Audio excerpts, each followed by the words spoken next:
కాదా అంటూ చూడదు లోకం గాయం చేసే వేళలో.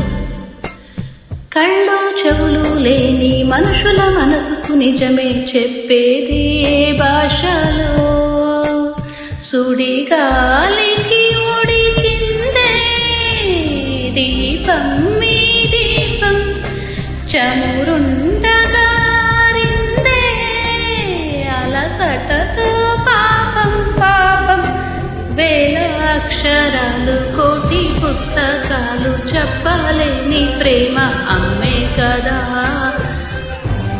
అంతం లేని సొంతం పంతం లేని బంధం స్వార్థం లేని రూపం అమ్మే కదా.